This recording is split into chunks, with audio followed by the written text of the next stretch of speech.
Kita berikan sorak-sorai yang terbaik buat Tuhan kita. Shalom saudara. Saya bersyukur bisa berjumpa kembali dengan saudara sekalian di rumah Tuhan. Saya percaya bahwa kebaikan Tuhan masih nyata kita rasakan dalam hidup kita sehari-hari. Yang setuju boleh sekali lagi tepuk tangan buat Tuhan kita. Mari bersama saudara kita mau belajar satu lagu baru yang berjudul Janjimu Abadi. Lagu ini akan kita nyanyikan di live recording concert NDC Worship yang kelima dengan tema Able. Dan semoga lagu ini bisa menjadi berkat bagi kita semua. Mari bersama bawa hatimu saudara. Kami datang membawa segenap hati kami ke altar-Mu Yesus. Kau dengar seruan kami. Tak perlu ku melihat, ku yakin Engkau bekerja, berharap kepadamu,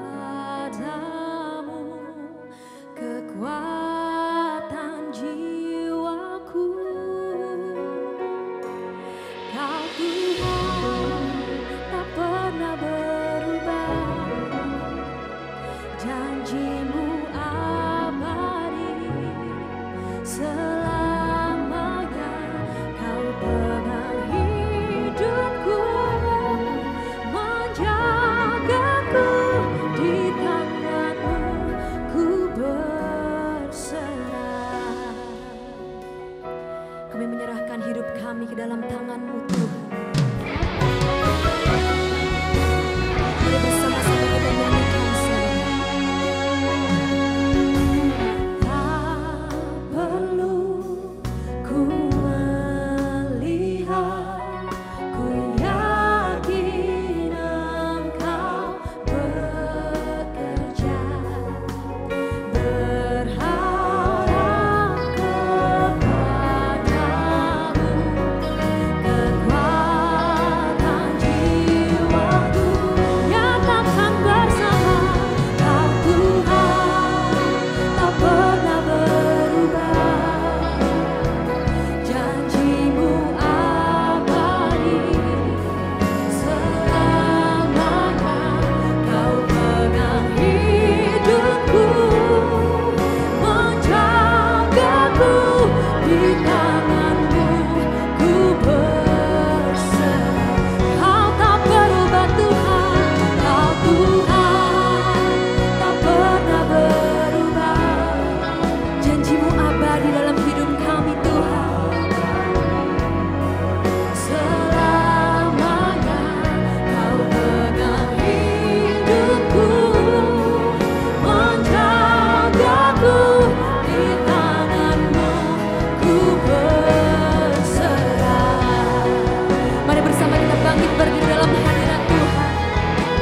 Ini deklarasi iman kami di hadapan-Mu Tuhan. Kami menyerahkan hidup kami sepenuhnya ke dalam tangan-Mu. Dan kami percaya janji-Mu abadi dalam hidup kami. Terima kasih Yesus. Mari dengan segenap hati kita nyatakan bersama, Kau Tuhan yang tak pernah berubah. Kau Tuhan tak pernah berubah, janji-Mu abadi selamanya.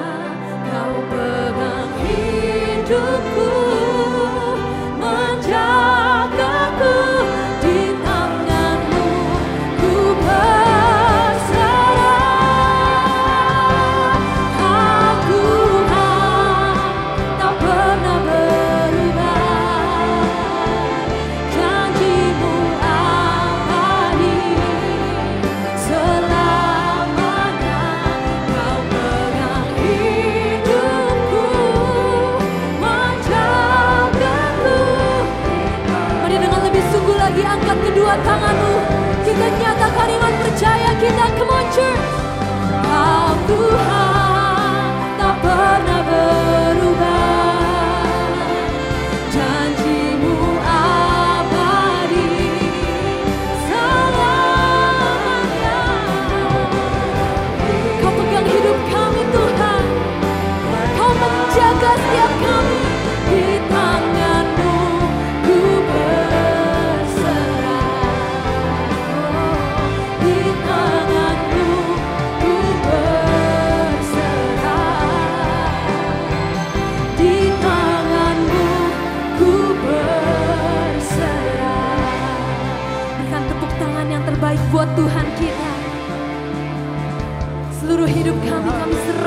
ke dalam tangan-Mu Tuhan. Kami berserah penuh dalam rencana-Mu Yesus. Ini seruan hati kami anak-anak-Mu Tuhan. Kami datang membawa penyembahan kami. Kami datang dengan ucapan syukur kami. Haleluya. Kami menyembah-Mu Tuhan. Raja yang hidup, Raja yang bernama. Hati kami bersyukur Tuhan, karena janji-Mu abadi, karena janji-Mu abadi Tuhan.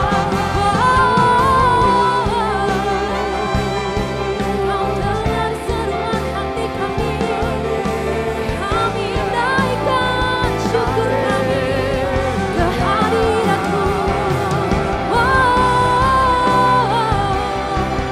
Lawan setiap kami Tuhan, lawan setiap kami Tuhan. Penuhi kami dengan Roh Kudus-Mu. Jamah setiap kami Tuhan, jamah hidup kami, jamah hati kami Tuhan. Kami tinggikan nama-Mu Tuhan, kami percayakan hidup kami padamu Yesus.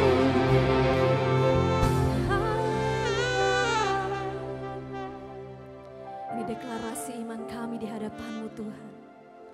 Untuk selamanya kami serahkan hidup kami ke dalam tangan-Mu. Kau Allah sumber kekuatan kami. Kau Allah yang menopang kami. Kau Allah yang menjaga kami.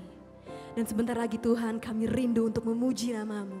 Biarlah segala pujian dan penyembahan kami boleh menyenangkan hati-Mu. Mari seluruh jemaat Tuhan yang semangat dan antusias untuk memuji Tuhan, sama-sama kita katakan amin. Haleluya. Mari bawa sorak-sorai-Mu di hadapan Tuhan, saudara. Kita bawa pujian, tinggikan namanya, Raja yang bertahta dalam hidup kita. Haleluya. Bersama kita nyanyikan. Ku masuki gerbangnya Tuhan dengan hati yang bersyukur. Ku bersorak memuji Tuhan, jalan sukacitaku. Come on. Sebab Dia baik, Dia sungguh baik, kasih setianya untuk selamanya. Sebab Dia baik, Dia sungguh baik, kasih setianya kekal selamanya. Haleluya. Segala pujian yang terbaik hanya bagi nama-Mu saja, Yesus. Mari dengan lebih semangat sekali lagi kita nyatakan bersama. Come on. Ku naikkan pujian bagi Dia dengan hati yang bersyukur. Ku rasakan kebaikan-Nya. Yang percaya angkat tanganmu, nyatakan. Sebab Dia baik, Dia sungguh baik, kasih setianya untuk selamanya. Sebab Dia baik, Dia sungguh baik, kasih setia. Kau begitu baik dalam hidup kami Tuhan. Haleluya. Kasih setianya untuk selamanya. Sebab Dia baik, Dia sungguh baik, kasih setianya kekal selamanya. Mari dengan bersuka cita bertepuk tangan di atas kepala buat Tuhan kita, saudara. Come on. Kami berikan sorak-sorai yang terbaik, mendeklarasikan Kau Allah yang baik bagi kami. Haleluya. Dan biarkan musik memuji Tuhan.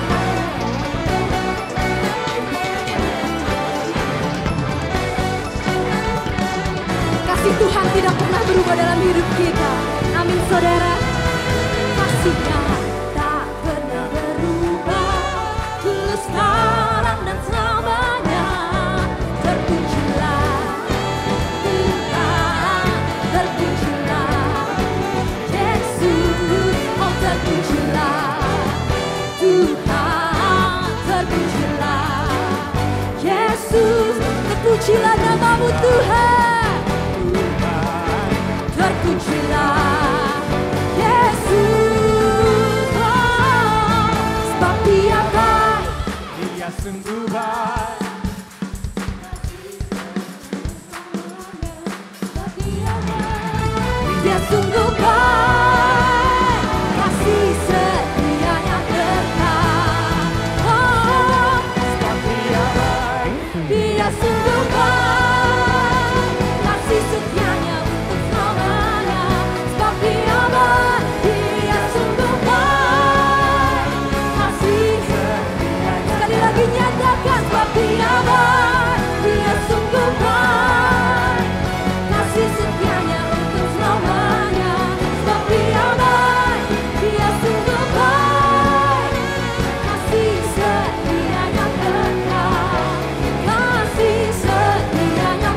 saksikan perbuatanmu dalam hidupku. Telah ku buktikan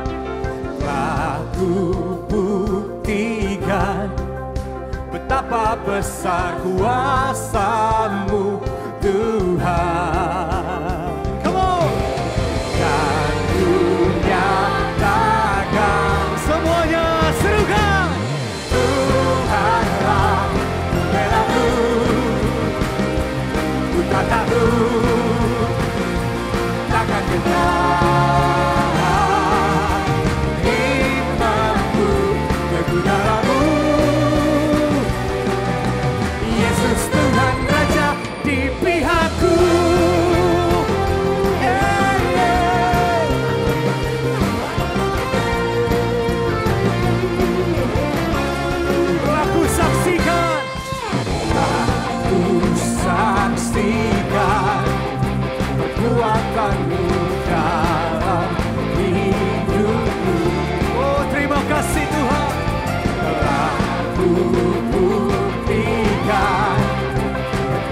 Besar kuasa-Mu, sama-sama kita nyatakan. Dan ku nyatakan, Tuhanlah pembelaku, ku tak takut, takkan gentar.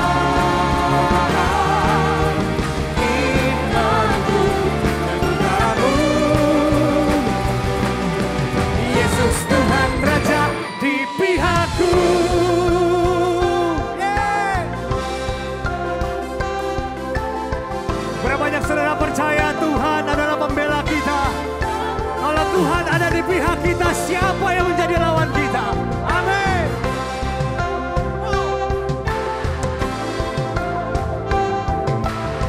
Sama-sama katakan. Hatiku bersuka penuh, jiwaku memuliakan-Mu. Ku mau bersorak bagi-Mu, ku mau tinggikan nama-Mu. Kau berjalan di depanku, Kau yang berperang gantiku, Kau nyatakan mujizat-Mu. Tuhanlah, serukan. Hatiku bersuka penuh, jiwaku memuliakan-Mu. Ku mau bersorak bagi-Mu, ku mau tinggikan, haleluya, di depanku, Kau yang berperang gantiku. Katakan, Tuhanlah kemenanganku.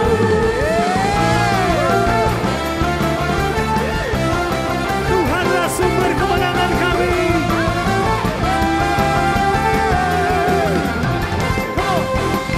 Tuhanlah pembelaku. Kami tidak takut Tuhan. Kami tidak gentar, takkan gentar.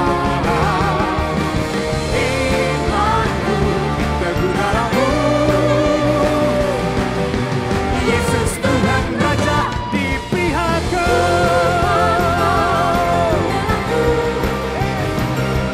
Ku tak takut, takkan gentar. Imanku teguh dalam-Mu. Yesus Tuhan Raja di pihakku.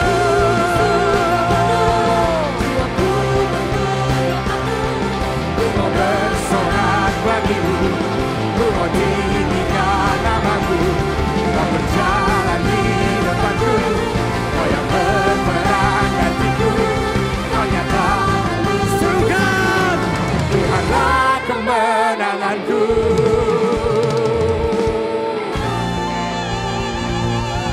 Sorak-sorak yang meriah bagi Tuhan kita, haleluya. Silakan duduk saudara. Shalom, saya Natalia Paat, senang berjumpa saudara dan berikut NDC News. Gunakan aplikasi NDC untuk mengetahui jadwal ibadah di berbagai lokasi NDC. Ikuti Revival Night setiap Senin, Rabu, dan Jumat pukul 20 di YouTube channel NDC. Renungkanlah firman Tuhan melalui Revive dan Revive Talks yang tersedia di platform media sosial dan aplikasi NDC. Persepuluhan dan persembahan dapat diberikan dengan melakukan scan kode KRIS NDC menggunakan beberapa aplikasi berikut ini. Dapat juga diberikan melalui kotak persembahan, melalui transfer bank ke rekening BCA, menggunakan mesin EDC BCA yang terdapat di counter, atau melalui website dan aplikasi NDC di menu giving. Mari bawa persembahan kita kepada Tuhan dengan hati yang bersyukur. Perkembangan pembangunan NDC PIK 2. Terima kasih atas dukungan jemaat sehingga kita dapat terus membangun. Saudara dapat berpartisipasi dalam pembangunan NDC PIK 2 dalam bentuk barang atau dana. Dukungan dapat diberikan melalui rekening BCA atau melalui aplikasi NDC pada banner Janji Iman. Dan laporan keuangan tersedia pada TV signage di area lobi.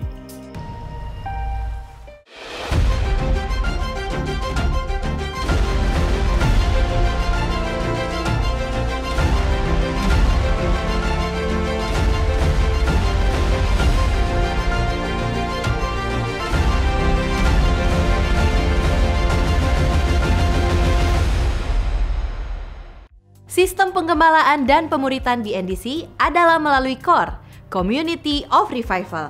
Kami mendorong setiap jemaat dapat bergabung ke dalam CORE dan saudara akan memiliki keluarga rohani untuk tumbuh bersama. Hubungi counter ibadah atau daftarkan diri Anda melalui aplikasi NDC di menu Join CORE.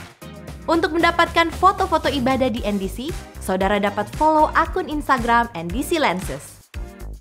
Berikut hotline NDC yang dapat dihubungi jika saudara membutuhkan pelayanan dari gereja. Kami segera menghubungi dan melayani saudara. Sekian NDC News yang dapat kami sampaikan. Terima kasih atas perhatian Anda. Tuhan Yesus memberkati. Mari kembali kita siapkan hati kita. Kita masuk hadirat Tuhan lebih dalam.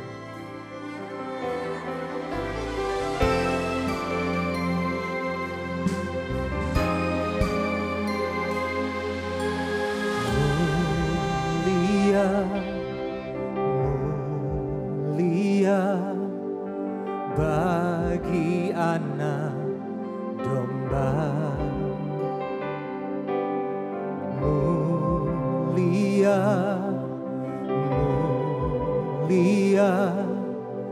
bagi anak domba, sebab Engkau mulia dan layak dipuji, yang duduk di tahta dan yang akan memerintah selamanya atas semua yang di bumi. Mari sama-sama katakan, mulia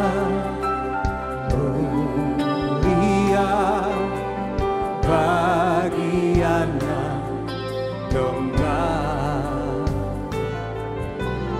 mulia kau, mulia bagi anak. Mari kita bangkit berdiri bersama-sama dan katakan, sebab Engkau mulia dan layak dipuji, yang duduk di tahta dan yang akan memerintah selamanya atas semua yang.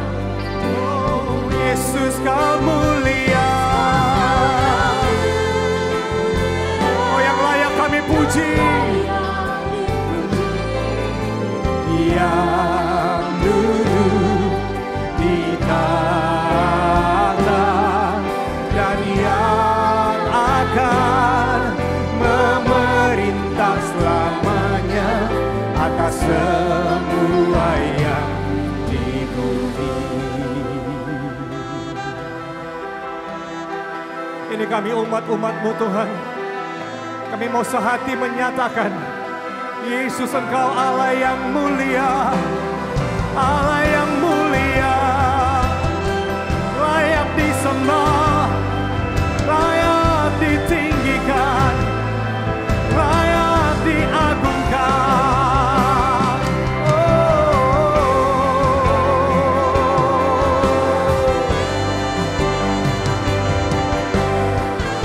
Mari bawa hati kita sembah Tuhan. Angkat kedua tanganmu dan sembah Dia. Allah yang mulia.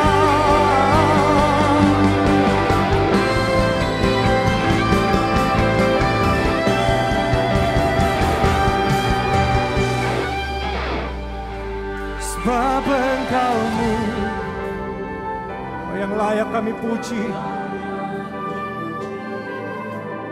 yang duduk di tahta dan yang akan memerintah selamanya atas semua yang di bumi. Sebab Engkau mulia dan layak dipuji,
atas semuanya, oh atas semuanya, atas semuanya di bumi. Haleluya. Tidak ada yang sama seperti Engkau ya Tuhan. Engkau yang duduk di atas takhta, Engkau yang memerintah. God still in control. Engkau dalam kendali-Mu ya Tuhan. Datanglah kerajaan-Mu dan jadilah kehendak-Mu atas setiap kami di planet bumi ini seperti di sorga.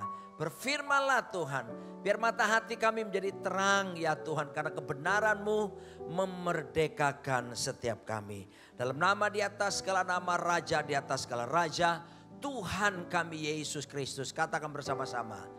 Amin. Haleluya. Silakan Anda duduk. Shalom warga kerajaan NDC-CP. Apa kabar saudara semuanya? Puji Tuhan. Aman dalam lindungan Tuhan. Bagaimana karakteristik milenial? Ini penting buat kita orang tua yang hadir di sini. Anda mesti mengenali generasi ini betul-betul berbeda dengan generasi kita. Ya, nah kita akan mulai journey kita yang selanjutnya berdasarkan hasil sensus penduduk tahun 2020, 4 tahun yang lalu. Waktu itu saudaraku, ini bonus demografi yang harus kita ketahui tentang Indonesia. Ternyata kalau kita lihat di sini bahwa generasi milenial ke bawah itu mendominasi usia penduduk di negara kita ini. Milenial itu adalah angka merah itu, warna merah 25,87%. Mereka yang usianya ya sekitar 20 sampai 39 tahun. Itu ada 25,87%. Lalu kemudian generasi Z 27,94%. Ya, mereka usia ya 8 sampai 22 tahun, 23 tahun. Lalu kemudian yang generasi Alpha atau post Gen Z 10,88%. Anda bisa perhatikan kalau ini dari milenial ke bawah dijumlahkan, wow, itu sudah 70 hampir 70%. Mayoritas anak-anak muda. Ya, sebetulnya kalau penduduknya banyak anak mudanya itu kita punya masa depan. Ya, kita punya masa depan. Tapi ini yang penting saya mau garis bawahi. Bahwa milenial ini sebetulnya bukan pemimpin masa depan seharusnya. Milenial itu seharusnya pemimpin masa kini. Sepi ya. Gak yakin ya kalian. Buktinya yang kepilih milenial. Kalian gak sadar ya. Pilihan itu terjadi. Ya. Loh, kalau kalian ikuti perkembangan. Waktu salah satu peserta pemilu ini belum ditampilkan, itu yang nomor 3 itu surveinya ranking 1 terus. Sejak begitu Oktober, di mana pasangan milenial ditampilkan, langsung take over. Ya, dia menjadi nomor 1. Saudara berkasih Tuhan, dengar ya anak-anak milenial di sini ya. Kamu itu pemimpin. Kamu dilahirkan untuk menjadi pemimpin. Aduh sepi saudaraku ya. Kejadian 1:26 berkata begini. Baiklah kita menjadikan manusia yang serupa segambar dengan kita. Nah kata baiklah kita itu bahasa Ibrani Elohim. Elohim itu Allah Bapa, Putra, Roh Kudus, Tritunggal Tuhan. Artinya salah satu Elohim itu artinya unggul. Jadi Anda dengar, setiap kita ini diciptakan dalam keunggulannya Tuhan. Keunggulannya Tuhan itu ditaruh dalam diri setiap kita. Salah satu keunggulan Tuhan apa? Kepemimpinan. Jadi kalian ini lahir sebagai pemimpin. Nah untuk masalah kepemimpinan itu perlu dipelajari dan perlu dikembangkan lebih jauh. Oke? Kasih tahu kiri kananmu, kamu pemimpin loh gitu loh ya. Haleluya. Nah berikutnya, tapi kita lihat isu-isu yang dihadapi anak-anak milenial sekarang. Isunya beragam. Isu pertama saya mau jelaskan karena tidak ada di slide ini, ada di ibadah yang kedua.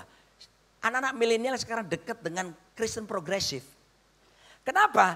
Karena mereka banyak menggunakan logika. Nah, Kristen progresif itu sebetulnya penamaan Kristen progresif ini buat mereka yang menamakan yang hari-hari ini rame itu kurang tepat. Karena mereka tidak mengakui keabsolutan Alkitab 100% firman Tuhan. Mereka juga tidak mengakui bahwa keselamatan cuma ada dalam Yesus. Di luar Yesus orang bisa selamat asal berbuat baik. Nah, saya berkesimpulan ini bukan Kristen sejati. Ya, ini namanya tenkris. Orang Surabaya bilang tenkris, boten Kristen, bukan Kristen. Ya, sebab Yesus pandangan mereka tidak sama dengan Yesus pandangan kita. Ya, Yesus orang Mormon dengan Yesus orang dengan kita enggak sama loh. Nah, jadi kalian harus melihat perspektifnya. Mereka justru melihat Yesus yang berbeda. Mereka tidak mempercayai karya penebusan Kristus, atonement di atas kayu salib. Ya, mereka tidak mempercayainya karena mereka berpikir bapak mana yang tega-tega sadis amat membunuh anaknya sampai berdarah-darah di gantungan di kayu salib seperti itu. Nah, Itu menurut logika masuk akal. Child abuse mereka bilang. Main logika semuanya. Ya, nah itu isu yang terjadi di anak-anak milenial. Makanya perlu sekali dan saya setuju gereja ini bulan ini kasih tema point of view. Supaya kita itu kembali kepada kebenaran firman Tuhan. Dalam dunia penerbangan ada istilah 160 rule. Ya, peraturan 160. Kalau kamu terbang, pilot tidak taat dengan sistem navigasi dengan baik sejak berangkat, misalnya selisih 1 derajat saja sejak berangkat dari kepada tujuan, maka setiap terbang 60 mil, maka akan ada penyimpangan deviasi dari tujuan sejauh 1 mil. Kalau kamu terbang 120 mil, maka menyimpang dari tujuan 2 mil. Demikian seterusnya. Desember lalu saya terbang dari Los Angeles menuju ke Jakarta lewat Singapura. Pesawat Singapore Airlines langsung 17,5 jam. Kalau seandainya hari itu pilotnya nggak taat sistem navigasi, saya tidak mendarat di Singapura. Saya mendarat di Tiongkok, Cina kali. Itu pentingnya punya point of view. Supaya jelas tujuannya apa, sasaran akhirnya apa.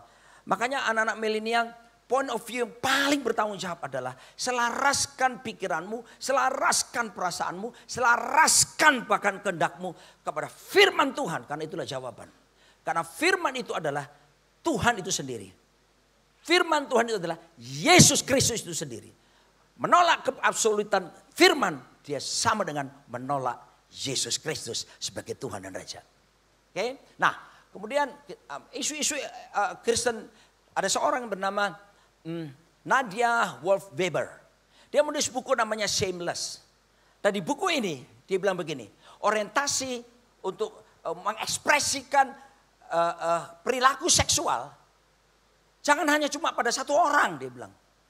Kamu bisa mengekspresikan kebutuhan seksualitasmu kepada orang yang lain lebih daripada pasanganmu. Asal didasarkan atas suka sama suka. Itu gila gak tuh? Dan ini menjurus kepada seks bebas akhirnya. Asal dasarnya apa? Suka sama suka. Siapa yang gak mau seperti itu? Di Indonesia yang di top podcast itu masih belum terus terang. Ikutin aja. Karena saya mengikuti ini yang di Amerika. Mereka semua akan belajar. Nanti pasti jurusnya ke sana, saudaraku. Makanya kita harus kembali pada world view kita. World view kita adalah the word of God, firman Tuhan.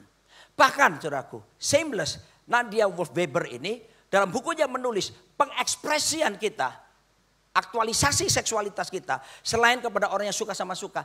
Teruskan saja gak apa-apa sampai akhirnya apa? I'm sorry to say, LGBTIQ+ terjadi. Nanti aja tuh penganut-penganut yang di Indonesia masih sungkan-sungkan ngomong lebih lagi. Maafkan saya kalau saya mungkin ada beberapa kalian di sini yang memang ada pergumulan kamu sedang menghadapi keinginan dengan sesama jenis. Saya tidak bermaksud melukai kalian, saya mengasihi saudara. Yesus pun mengasihi kamu. Dan Yesus pun mau kamu dipulihkan dari posisi atau keadaanmu hari ini. Dan saya mau katakan bahwa ini yang harus kita perhatikan. Berikutnya, next slide lagi, nanti saya akan kembali ke slide ini. Nah, bangkitlah gerakan LGBT ini. Itu sekarang banyak diminati anak-anak milenial. Saya melayani beberapa mereka. Dan memang background sebelumnya ada masalah. Misalnya fatherlessness. Tidak ada keberadaan bapak di rumahnya. Hubungan dengan bapaknya tidak baik. Itu faktor utama seringkali. Yang kedua, mengalami apa yang disebut child abuse dalam arti kata pamannya kah, familinya kah yang apa, temannya bapaknya datang ke rumah, kemudian anak itu disodomi atau diperlakukan yang tidak benar seperti itu. Dan ketika dia bertumbuh remaja, dia terjadi kebingungan, aku ini laki atau perempuan. Dan kemudian akhirnya karena lingkungan yang tidak ada mengarahkan, dan kemudian akhirnya dia lebih memutuskan untuk ya sudah aku ada di sana. Saya melayani bahkan pelacur pria. Pelacur yang melayani pria-pria, di mana pria-pria langganannya itu memang gay, tapi juga sekaligus biseksual. Ya, banyak bos-bos di Jakarta langganannya. Ibu-ibu hati-hati ya, teliti baik-baik suamimu tuh. Dia bisa punya anak, tapi ternyata di luar dia suka sama pria juga. Saya nggak heran sekarang ada jemaat datang konseling sama saya misalnya. Pak Roni tolong suami saya Pak. Ada orang lain Pak, dia selingkuh Pak Roni. Sambil menangis saya berkata, ada wanita idaman lain bukan Pak. Lalu apa? Pria lain Pak. Hal-hal seperti itu sekarang kita sering jumpai. Ya, makanya saya ngomong di sini. Karena saya pernah ibadah di tempat ini, Roh Kudus kasih saya, Pak waktu itu ada Pak Yosia. Pak Yosef bilang, sekalian Pak Roni doa penutup karena temennya kan. Jadi saya doa penutup. Pulanglah dan bawalah, tiba-tiba waktu saya ngomong begini saudaraku, Roh Kudus ngomong. Ada beberapa mereka di sini yang gay. Aku ingin menolong mereka. Saya waktu doa berkat ini bingung saya. Artinya gini, saya mau ngomongin gak ya? Saya ngomongin gak ya? Tapi kan harus taat saya. Begitu saya berkata, amin. Saudara jangan pulang dulu. Ada beberapa saudara yang perlu ditolong. Anda ada sesuatu yang Anda sadari. Anda gay. Anda butuh ditolong. Saya tunggu di ruangan VIP belakang. Betul saudaraku, saya tunggu di belakang. Ya biasa kan saya dapat, saudara tahu saya khotbah di situ ada perawatan facial. Semprot. Dikasih kipas angin kecil. Ditaburi dengan berbagai apa. Kenapa? Saya bilang gitu. Supaya di depan kamera Pak berbeda. Oh ya oke deh. Pendeta akhir zaman. Betul saudaraku. Tiba-tiba Pak Roni udah selesai. Sudah Pak ada yang perlu Bapak. Begitu pintu dibuka di ruang VIP yang lama ini loh. Berjejer beberapa pria ganteng-ganteng. Penampilannya dari situ saya tahu ini anak orang kaya. Dan rata-rata mereka yang saya konselingi itu tidak dekat hubungannya dengan bapaknya. Itu akar permasalahan. Tolong para bapak-bapak di sini ya. Berikan waktu yang cukup buat anak-anakmu. Seperti waktu Yesus dibaptis, Yohanes membaptis. Di situ kehadiran Bapa nyata.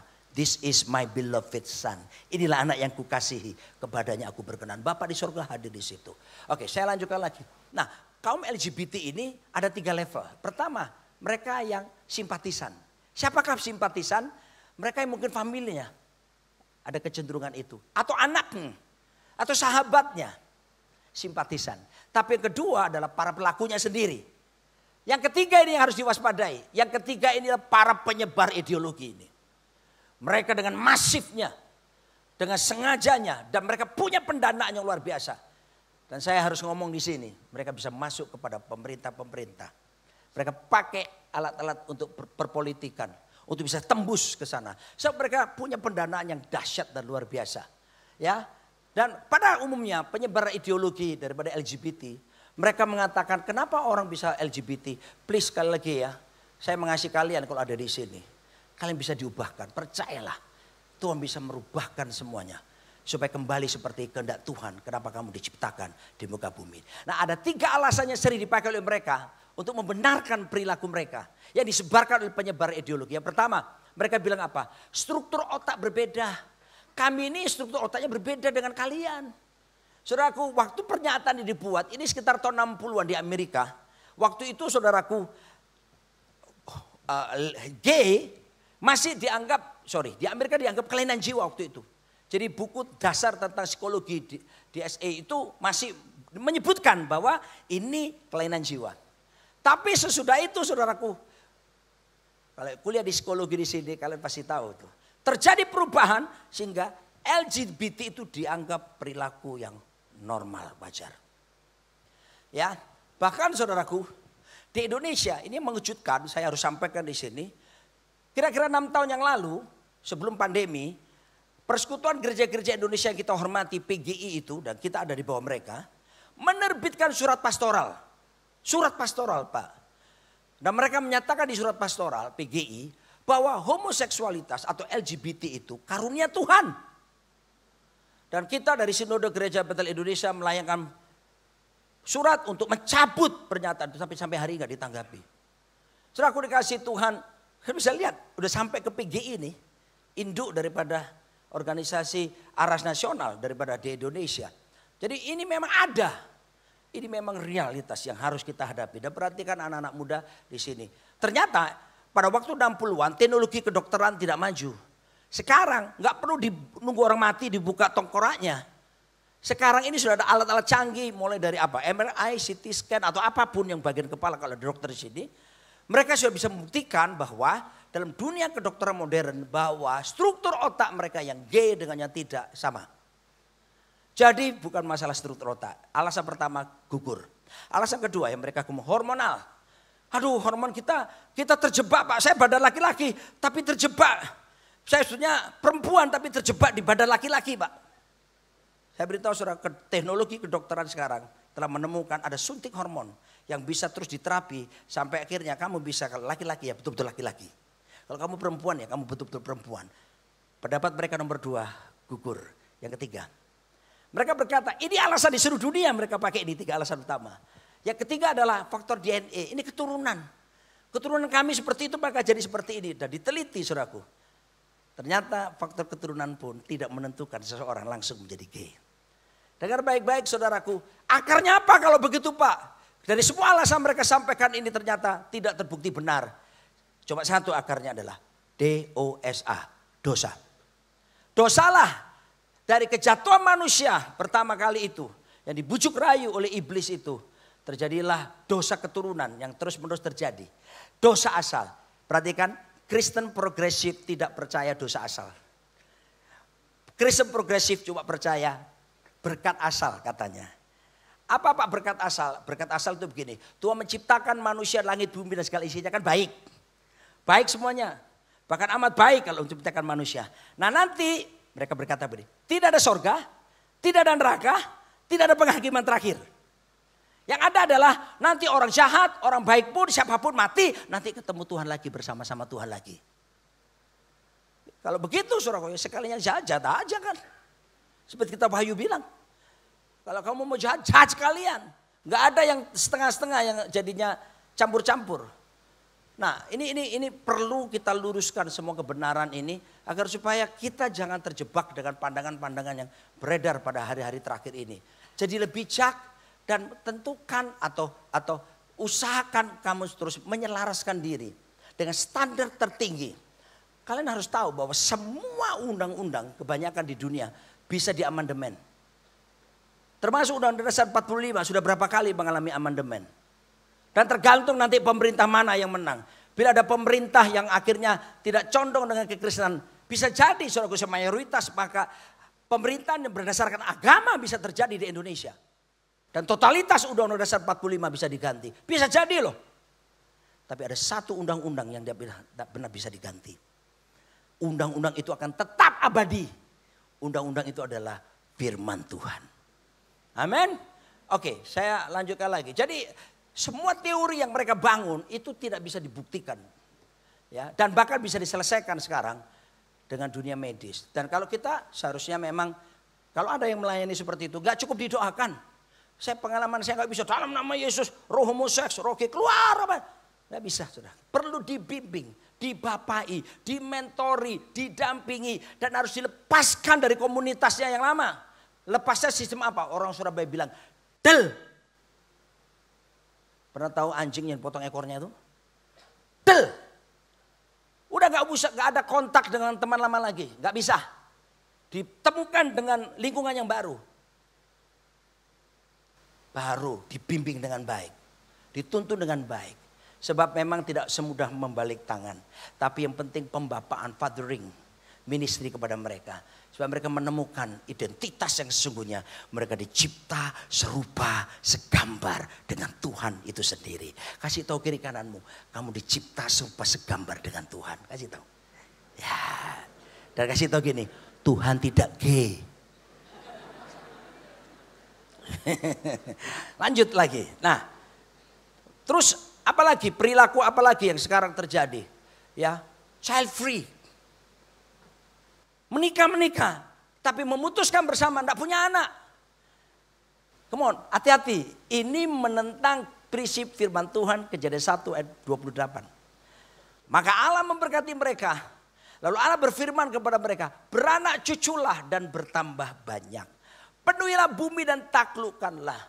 Berkuasalah atas ikan-ikan di laut, atas burung-burung di udara, atas binatang, atas segala ternak, atas seluruh bumi, atas segala binatang yang merayap melata di bumi. Tuhan suruh menghasilkan keturunan. Dan mereka mengatakan tidak perlu punya keturunan. Alasannya apa? Beberapa. Pertama, alasan ekonomi. Aduh Pak, gaji saya UMR. Gimana ntar kalau punya anak? Gak terpelihara. Udahlah kita putuskan. Gak usah punya anak. Seterusnya. Dengar saya ya. Menunda punya anak masih bisa diterima.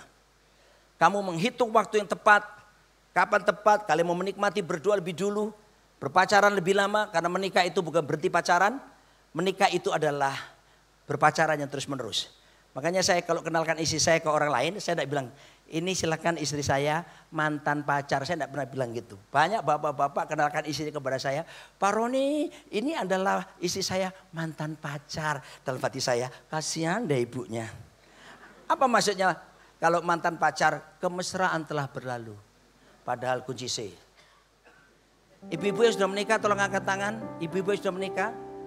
Yang sudah menikah, ayo ngaku sudah menikah. Ibu-ibu pasti suka ini. Senggol suamimu sambil nyanyi ini. Kemesraan ini, angkat suaramu jemaat. Janganlah cepat berlalu. Angkat tanganmu. Kemesraan ini ingin ku kenang selalu. Angkat suaramu. Hatiku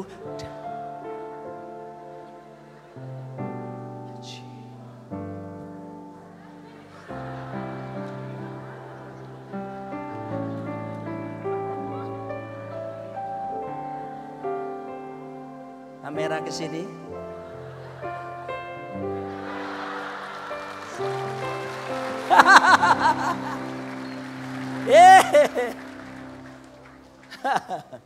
Oke. Jadi kalau menikah harus siap punya anak. Oke? Oke, lanjut lagi ya. Dan hati-hati, dosa generasi, sebetulnya dosa generasi ini bukan cuma berlaku untuk generasi milenial. Ini berlaku buat setiap kita, bapak-bapak yang baby boomer kah atau yang generasi X. Ini semua sama. Ada 3 jenis dosa generasi yang harus kita waspadai. Yang pertama adalah tidak menghormati generasi di atas. Dan anak-anak milenial ini sekarang banyak di posisi ini. Kenapa? Dulu zaman saya, kalau nggak senang sama otoritas, kita coba ngomel sama beberapa orang. Lu babe gue itu tau gak? Babe gue, nyak gue, masuk itu. Sekarang mereka menyatakan ketidakpuasan bukan cuma kepada orang tua maupun kepada otoritas yang lebih tinggi. Termasuk saudaraku itu gembalanya kah atau pemimpinnya di atasnya. Maka mengekspresikannya dan mengungkapkannya di sosmed. Dan itu diumumkan kepada dunia. Sehingga terbiasa sekarang.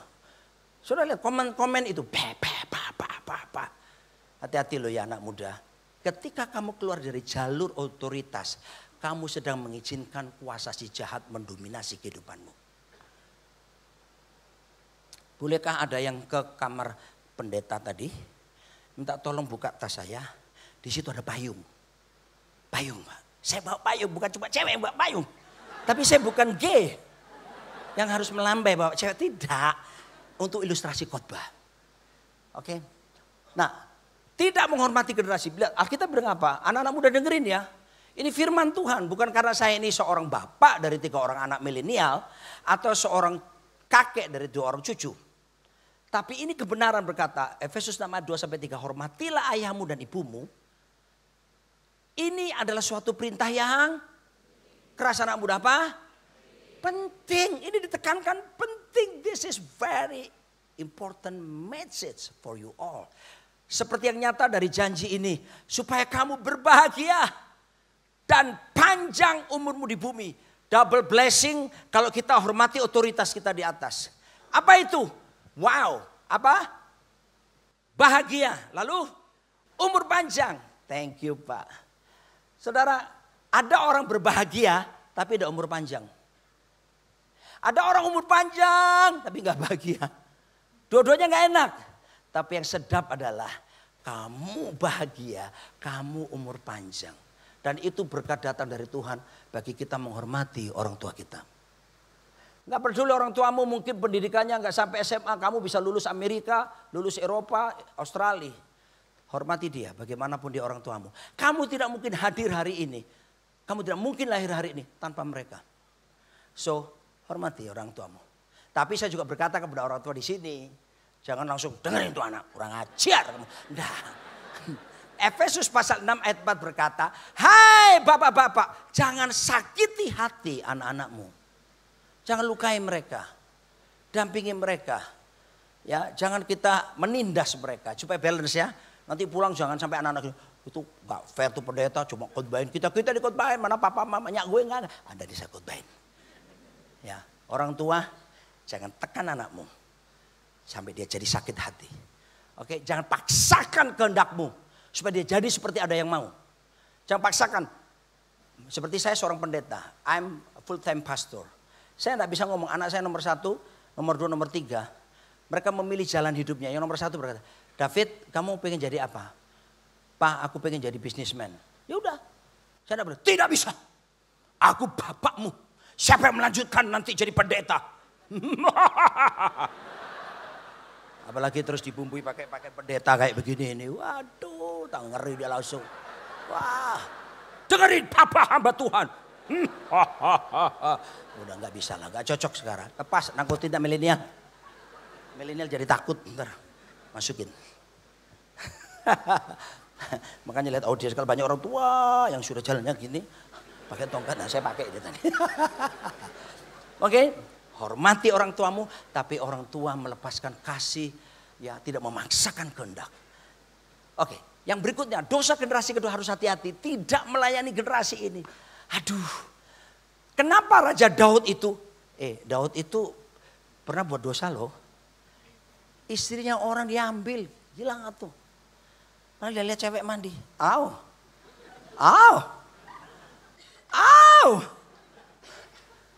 Siapa itu dia? Oh, Bathsheba istri Uria. Astaga. Apa yang sedang terjadi? Lalu dia bilang, bawa dia kemari. Rupanya Bathsheba itu juga senang sama rajanya. Ganteng, pinter main musik, suaranya bagus, lalu kaya raya. Makanya dia sengaja mandi di depan soto istana. Ngapain dia mandi? Dia istri perwira loh. Dia pasti punya kamar mandi dalam. Pikir, logika main, logika. Ngapain dia kesana? Dia tahu Raja Daud pulang dari peperangan, dia tahu. Raja mandi. Mandinya bukan biasa mandi kayak orang kampung yang biar shower to shower. Bawa dia ke sini dan dia berzinah dengan perempuan itu. Saya tahu ini perempuan ini juga menyumbang kemauannya. Kenapa? Karena tidak ada kalimat ditulis di Alkitab. Jangan tuanku, ini berdosa di depan Tuhan. Tuhan jangan. Tidak, lepaskan. Tidak ada. Semuanya silent night, holy night. Berarti dia setuju. Bapak-bapak ingat ya, ada jebakan-jebakan di sekitar kita. Pendeta aja digoda kok. Saya nggak usah cerita di sini. Banyak godaan. Padahal pendek gini nggak sampai 160. Aduh, perut udah kebuncit lagi. Tapi orang bilang, boleh pendek. Tendangannya bu katanya. udah gak usah diartikan macam-macam. Lanjut lagi. Dosa generasi kedua adalah tidak melayani generasi. Yaitu ini. Daud akhirnya dikenal oleh Tuhan. Kenapa? Daud mudah bertobat. Dan Daud akhirnya Tuhan bilang gini. A man after my own heart. Dia bilang dalam Kisah Rasul 13 ayat 36a. So Daud melakukan kehendak Allah pada zamannya. Bahasa Inggris bagus. For David after he had served his own generation. By the will of God. Dia melayani generasinya. Kalau kamu tidak melayani generasimu, kamu terjebak dalam dosa yang namanya dosa generasi. Dosa generasi ketiga adalah tidak mempersiapkan generasi yang selanjutnya. Ini yang bermasalah seringkali dalam kepemimpinan, entah itu di perusahaan, kepemimpinan di gereja. Tidak disiapkan generasi. Generasi selanjutnya tidak harus anak kandung kita. Generasi selanjutnya bisa saja orang lain yang tidak ada hubungan dengan darah kita. Tapi dia bisa tangkap visi kita. Dia ngerti keberadaan kita. Dan dia punya kapasitas untuk bisa melanjutkan leadership. Oke, dari generasi yang berikutnya. Kalian lah ini loh, milenial. Kalian ini pemimpin yang luar biasa. Ya, dan jangan pandang dirimu bukan apa-apa, tapi ada Kristus dalam dirimu. Roh yang di dalammu lebih besar dari semua roh yang ada di dunia ini. Seperti anak-anak panah di tangan para pahlawan, diberikan anak-anak pada masa muda. Melesat kalian harus sampai pada titiknya. Dan didiklah orang muda menurut jalan yang patut baginya. Dan pada masa tuanya pun ia tidak akan menyimpang daripada jalan itu. Kalian sampai pada destiny yang Tuhan inginkan terjadi. Saya akan tunjukkan secara cepat karakteristik milenial selanjutnya. Next slide lagi. Nah, ini milenial. Saya ambil dari tulisan dari Carey Nieuwhof. Dia seorang lawyer di New York, Amerika. Dan dia juga seorang penulis buku-buku parenting. Dan dia bergaul dengan anak milenial dan membuat tulisan yang saya ambil itu. Karakteristik mereka. Yang pertama, milenial itu mereka bekerja bukan untuk apa yang disebut dirinya sendiri. Bukan bekerja untuk dirinya sendiri, bukan untuk Anda. Sorry, milenial itu kerja untuk kepentingannya, gitu maksudnya. Bukan untuk kepentingan bosnya. Terjadi pergeseran nih. Kalau dulu orang seusia saya, kalau bekerja, dia bekerja berdasarkan, ya ini kepentingan bos gue. Kita mesti dukung dia. Kalau anak milenial enggak, mereka mikirin dirinya sendiri. Mereka tetap bekerja. Tandanya apa? Begini. Tidak ada milenial yang bisa bekerja sekarang lebih daripada 10 tahun kebanyakan. Di satu tempat. Saya perhatikan anak saya yang pertama. Dia kerja di perusahaan ini, 4 tahun berhenti. Dia bekerja di perusahaan ini, berhenti. Oh, benar juga. Kalau zaman saya ada orang bisa bekerja di sebuah satu perusahaan, bisa 30 tahun, 40 tahun. Milenial tidak bisa seperti itu, Pak. Berikutnya, menguasai teknologi sehingga biaya promosi murah. Nggak pakai promosi di luar, langsung sosmed. Itu anak-anak sekarang, penghematan kan ya. Lalu apa lagi? Era personal branding, wah, mengekspresikan gaya, fashion, desain, fotografi, gaya hidup. Semua tersedia lewat sosmed yang mereka miliki. Next lagi berikutnya. Nah, apa yang harus kita lakukan orang tua di sini untuk orang milenial? Jangan suruh mereka bantu Anda untuk menang. Bantu anak-anak milenial untuk menang. Maka dia akan dukung setiap kita. Jangan kita terpusat lagi kepada kita untuk kamu harus begini, kamu harus enggak. Apa yang Papa bisa lakukan buat kamu? Papa dukung kamu, maka mereka akan mendukung orang tuanya. Secanggih-canggihnya zaman nilai kebenaran akan tetap jadi tegakkan. Firman Tuhan harus tetap jadi patokan dasar yang kuat di dalam hidup kita. Sebab sukses is predictable. Sukses dapat diduga, Pak. Yosua 1 ayat 8-9, kalau kamu membaca, merenungkan firman Tuhan, maka kita bilang kamu akan bertindak hati-hati. Kamu akan berhasil, maka kamu akan beruntung. Bukankah success is predictable? But also failure is predictable. Kegagalan bisa diduga. Kalau kamu tidak hidup berdasarkan kebenaran firman Tuhan, maka kegagalan sedang menguasaimu. Bedakan, milenial maunya bukan berarti pemalas. They actually want to work. Most millennials really want to work, but they just want meaningful work. Mereka bukan orang pemalas, bapak-bapak, ibu-ibu. Milenial itu seharusnya mau kerja, tapi mereka hanya mau kerja pekerjaan yang berarti, yang sesuai dengan talenta, potensi, dan karunia mereka. Sebab ada beda antara job and work. Kalau job itu karena skillmu, outside in kamu dapatkan dari luar ke dalam. Tapi kalau work itu talentamu. Jadi sifatnya inside out, dari dalam, potensi. Itu disukai oleh anak-anak milenial seharusnya. Kalau job, kamu bisa diberhentikan dari perusahaan karena jobmu. Tapi kalau work, kamu tidak bisa diberhentikan. Karena apa? Karena kamu tetap bisa menghasilkan, karena itu keluar dari dalam dirimu. Kalau job kamu nggak bisa uang karena kamu dipecat. Tapi kalau kamu lakukan workmu sesuai talenta, potensi, karuniamu, kamu tidak pernah jatuh miskin karena kamu mengeluarkan semua dari dalam keluar, inside out. Itu bedanya. Dan itulah milenial yang sukai seharusnya. Kita orang tua mesti arahkan mereka. Oke, next slide lagi. Saya sudah mau selesai karena waktunya sudah mau habis. Kasih mereka sedikit kebebasan. Tidak boleh ini, tidak boleh itu, tidak bisa. Kasih mereka sedikit kebebasan dan milenial suka apa? Diajak kongko-kongko. Ajak ngafe. Duduk ngobrol sama mereka. Jangan dianggap mereka lebih rendah dari kamu. Dengerin pendapat mereka. Mereka suka sekali itu. Dan yang terakhir, ya mereka they don't have as much confidence as you think. Mereka itu banyak yang nggak percaya diri ternyata. Mari orang tua, ajari anak-anak milenial. Kamu punya identitas yang luar biasa. Apa itu Papa? Kamu serupa seperti Yesus. Apa itu Papa? 1 Petrus 2:9-10. Kamu itu bangsa yang terpilih. Imamat rajani, bangsa kudus, umat kepunyaan Tuhan. Kamu dipanggil keluar dari gelap kepada terang yang ajaib. Memberitakan perbuatan-perbuatan Allah yang gagah perkasa. Artinya kamu dahsyat, kamu luar biasa. Karena roh Tuhan di dalammu lebih besar dari semua roh yang ada di dunia ini. Kasih tahu mereka seperti itu. Dan yang paling akhir daripada ini, minta 1 menit tambahan. Anak-anak milenial paling suka punya mentor ataupun bapak-bapak rohani. So, bapak-bapak di sini berlakulah kepada anak-anakmu bukan anak-anak jasmani. Jadikan dia juga anak-anak rohanimu. Artinya bapak-bapak juga harus tahu diskusi tentang firman Tuhan.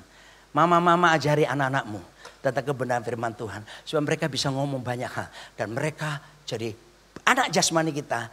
Tapi sekaligus mereka menjadi anak-anak rohani kita. Tuhan Yesus memberkati Anda semua. Amin. Kita bangkit berdiri.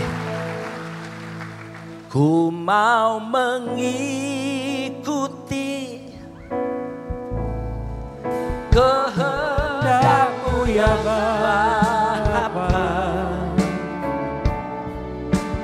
Ku mau selalu. Hampir lupa saya.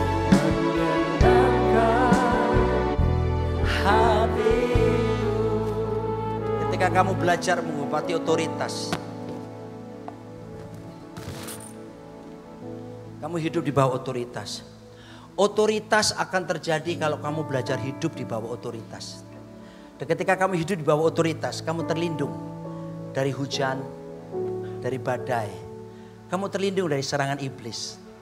Kamu terlindung dari serangan yang macam-macam. Prinsip-prinsip logika yang salah.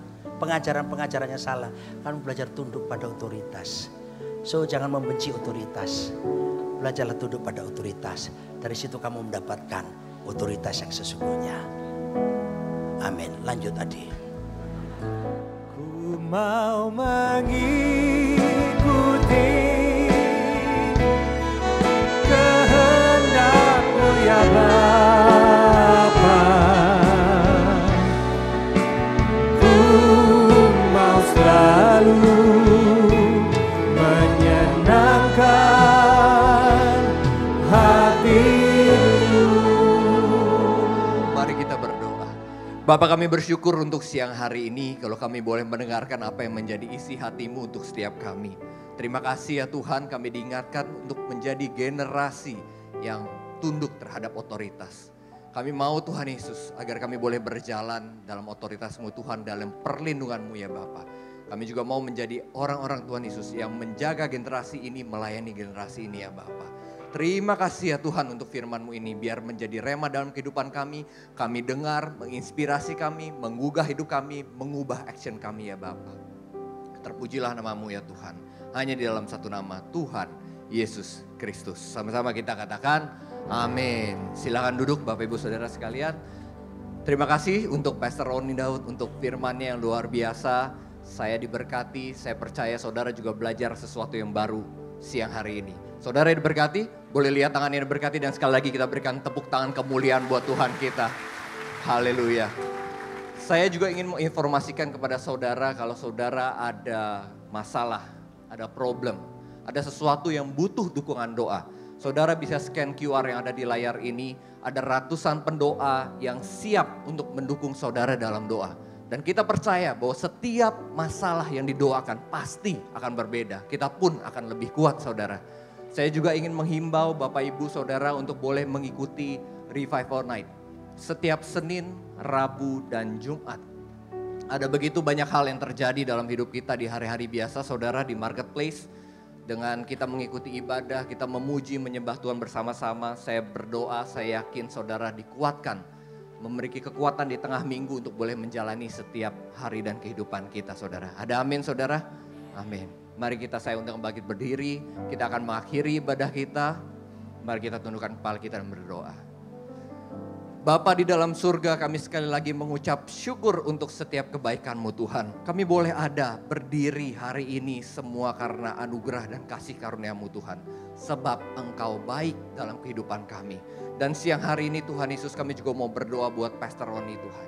Tuhan yang berkati pelayanannya. Apapun yang dikerjakannya Tuhan yang buat berhasil. Tuhan yang campur tangan juga dalam kehidupan keluarganya senantiasa ya Bapa. Seluruh keluarganya, seluruh pelayanannya Tuhan yang tutup bungkus. Tuhan yang selalu jagai dan sertai ya Bapa. Kami percaya Engkau akan pakai hidupnya lebih lagi untuk jadi berkat di mana-mana Tuhan. Ke lebih banyak tempat ya Bapa. Dan kami bersyukur Tuhan, kami memiliki Pastor Roni Tuhan pada siang hari ini. Dan untuk setiap kami ya Bapa, kami juga mau menyerahkan kehidupan kami 1 minggu ke depan ke dalam kuat tangan-Mu ya Tuhan. Kami percaya rancangan-Mu adalah rancangan yang terbaik. Kami mau berjalan dalam otoritas-Mu Tuhan, sehingga boleh ada penyertaan-Mu, keselamatan, kesehatan yang menyertai kehidupan kami ya Bapa. Apapun yang terjadi, Tuhan Yesus tetap baik dalam kehidupan kami ya Bapa. Kami percaya menyerahkan semuanya Tuhan dalam otoritas dan kehendak-Mu ya Tuhan. Dan kalau sebentar kami mau pulang Tuhan, kami percaya Tuhan, setiap kami yang datang tidak pulang dengan sia-sia. Yang lemah dikuatkan, yang sedih diberikan penghiburan, yang putus asa diberikan pengharapan, yang berbeban berat Tuhan berikan hikmat, solusi, sehingga boleh mengerti apa yang harus dilakukan ya Bapa. Terima kasih ya Tuhan, dan kami mau mengangkat tangan kami Tuhan untuk menerima berkat yang daripada-Mu. Terimalah berkat dan anugerah dari Allah Bapa di surga. Cinta kasih daripada anaknya yang tunggal Tuhan Yesus Kristus. Dan persekutuan yang manis dengan Allah Roh Kudus menyertai kehidupan kita mulai dari hari ini sampai kepada Maranatha. Tuhan Yesus datang kembali. Terimalah berkat ini dan jadilah berkat dimanapun engkau berada. Setiap kita yang percaya sama-sama kita katakan amin. Hidupku menggenapi firman.